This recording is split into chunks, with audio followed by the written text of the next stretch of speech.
For years, 10,000 steps was my daily goal. In fact, it was often the minimum that I walked. Did it for years.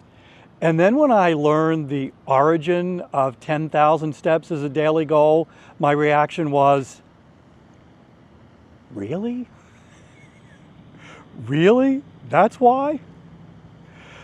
If you're new to this channel, hi, I'm Dave. I'm not a doctor, not a licensed personal trainer, simply a guy who loves walking and wants to motivate others to do the same. That's why I started a daily podcast, 10 minutes every day, brand new episode to encourage you, to motivate you to begin walking for fitness. It's called Walking is Fitness. Again, brand new episode every day.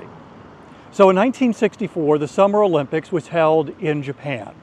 And around that time, there was a public push to get people to move more, to be more active, to start walking. And there was a company that created a pedometer that actually you wore around your waist.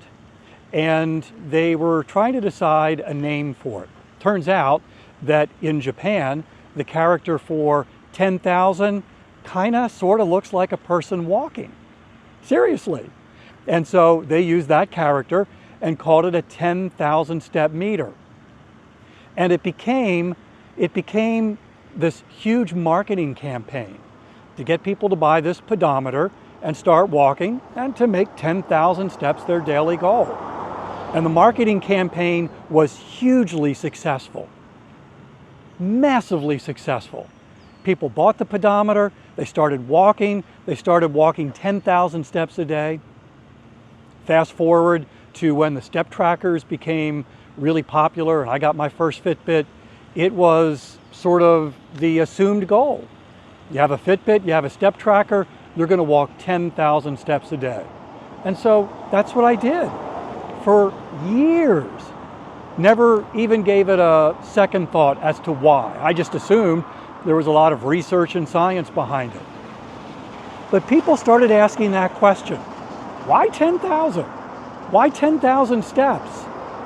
And they dug into the origin story and discovered that it all came from a Japanese marketing campaign. And so then you started seeing the headlines, 10,000 steps is a myth. And on top of that, research started coming out that really for health benefits, long-term health benefits, you only need about 7,500 steps. So that gained even more traction.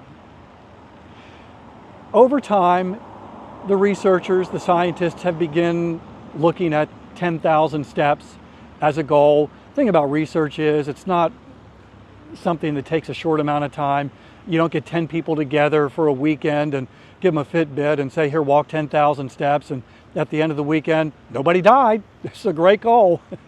It takes a long time to do this research.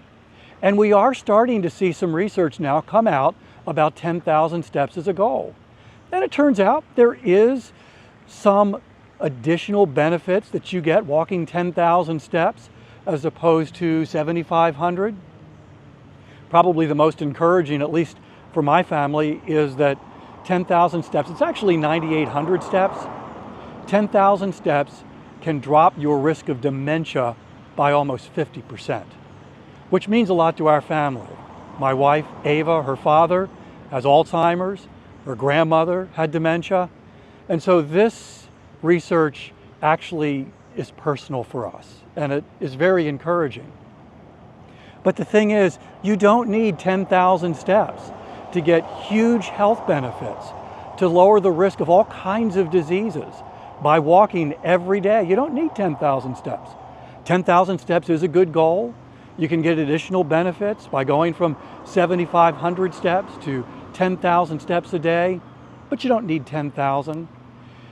They've actually discovered that the biggest impact is going from not moving, not walking consistently, to walking consistently.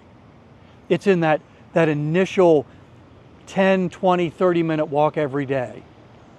The average person gets about 4,000 steps a day, and to go from 4,000 to 7,500, that's about 30, 35 minutes of walking, and there's a huge impact in doing that. But here's the thing, it's hard. Exercise is hard. Fitness is hard. That's why you don't see everybody doing it. Oh, sure, you can head outside and take a walk one day, maybe even reach 10,000 steps. But doing it the next day and the next day, week after week, month after month, year after year, that's where it gets really, really hard. And that's why my podcast, Walking is Fitness, was created. I know how hard it is to take that first step, literally. And so the podcast is there as a little added motivation, a little added encouragement to begin walking for fitness. It's only 10 minutes. It's a great way to get started. And if you follow the podcast in your favorite podcast app, Apple, Spotify, or others, the episodes are automatically downloaded, so you don't have to go look for them. And some of the podcast apps, I think Apple even will give you a notice every day, hey, there's a new episode. So it's kind of a reminder, which when you're building a new habit is really important. I don't know about you, but sometimes when I start creating a new habit, it's hard for me just to remember day after day, oh yeah, I'm doing this thing. So follow the podcast, Walking is Fitness, every day, a new 10-minute episode. And by the way, I'm not in a studio saying, you should walk today. Each episode is recorded while I'm out walking too. So check it out, Walking is Fitness, and let's begin a daily commitment to walk every day for 10 minutes. And thanks for watching.